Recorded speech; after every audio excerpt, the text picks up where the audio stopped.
اعوذ باللہ من الشیطان الرجیم بسم اللہ الرحمن الرحیم رب اشرح لی صدری ویسر لی امری واحلل عقدۃ من لسانی یفقہوا قولی رب زدنی علما۔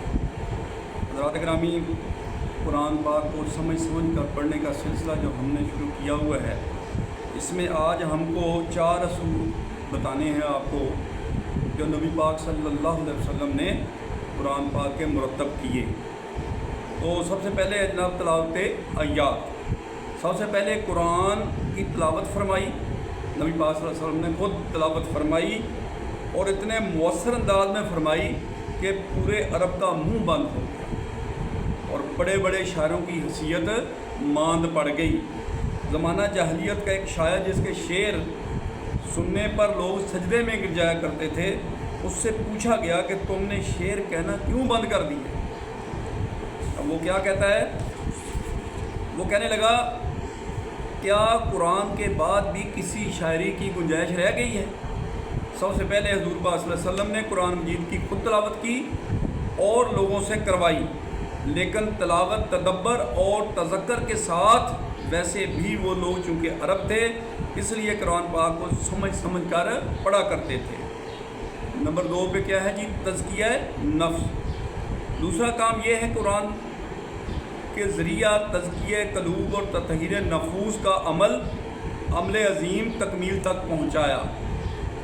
سورۃ مزمل کی ابتدائی آیات سے پتہ چلتا ہے کہ صحابہ کرام کے تربیتی کورس میں اہم ترین بات یہ تھی کہ وہ نصف شب یا اس سے کم و بیش اللہ تعالیٰ کے حضور قیام کریں اور نوافل کے دوران میں ترتیل کے ساتھ قرآن کی تلاوت کریں۔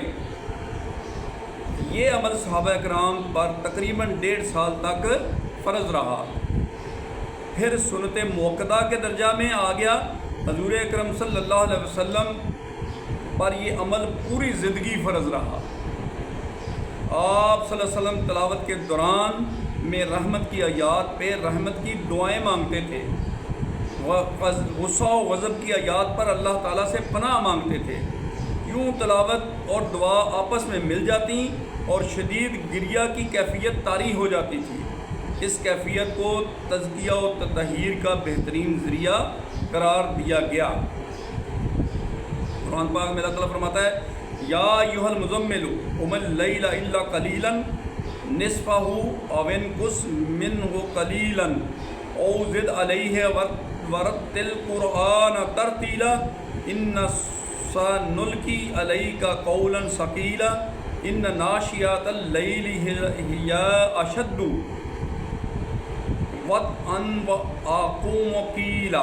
اے کپڑے میں لپٹنے والے، رات کو قیام کیا کرو مگر تھوڑی سی رات، یعنی نصف رات یا اس سے بھی کچھ کم یا نصف سے کچھ زیادہ، اور قرآن کو خوب ٹھہر کر پڑھا کرو، ہم عنقریب تم پر ایک بھاری فرمان نازل کریں گے۔ یعنی اس سے مراد قرآن ہے۔ کچھ شک نہیں کہ رات کا اٹھنا نفس حیوانی کو سخت پامال کرتا ہے اور اس وقت ذکر بھی درست ہوتا ہے۔ سورۃ مزمل میں اللہ تعالیٰ ارشاد فرما رہا ہے۔ قرآن کے متعلق فرمایا گیا، شفاء لما فی صدور، دلوں میں جو بیماریاں ہیں ان کے لیے قرآن پاک شفا ہے۔ یہ سورۃ یونس میں اللہ تعالیٰ فرماتا ہے۔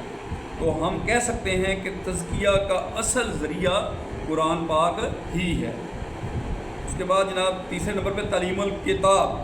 تیسرا کام یہ کیا کہ ان کو اللہ کی کتاب کی تفصیل کے ساتھ تعلیم دی نبی پاک صلی اللہ علیہ وسلم نے، اور اس سے متعلقہ احکام بتا دیے کہ یہ تمہارے کرنے کے کام ہیں اور یہ نہ کرنے کے، یہ ضروری ہیں اور یہ جائز ہیں اور یہ حرام ہیں۔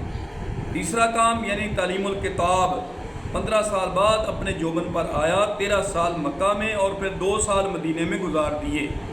اس کے بعد قرآن کے احکامات نازل ہونا شروع ہوئے کہ حلال اور حرام کیا ہے۔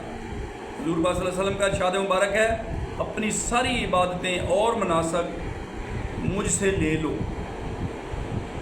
یہ مسلم شریف ہے۔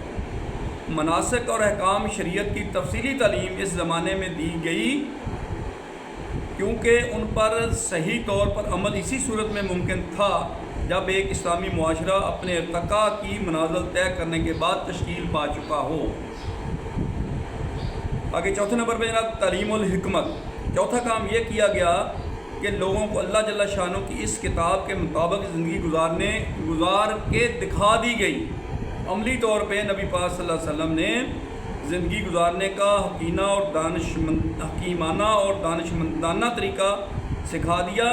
وہ یہ ہے کہ وہ نبی پاک صلی اللہ علیہ وسلم کی سنت ہے، اس کو سنت کہتے ہیں۔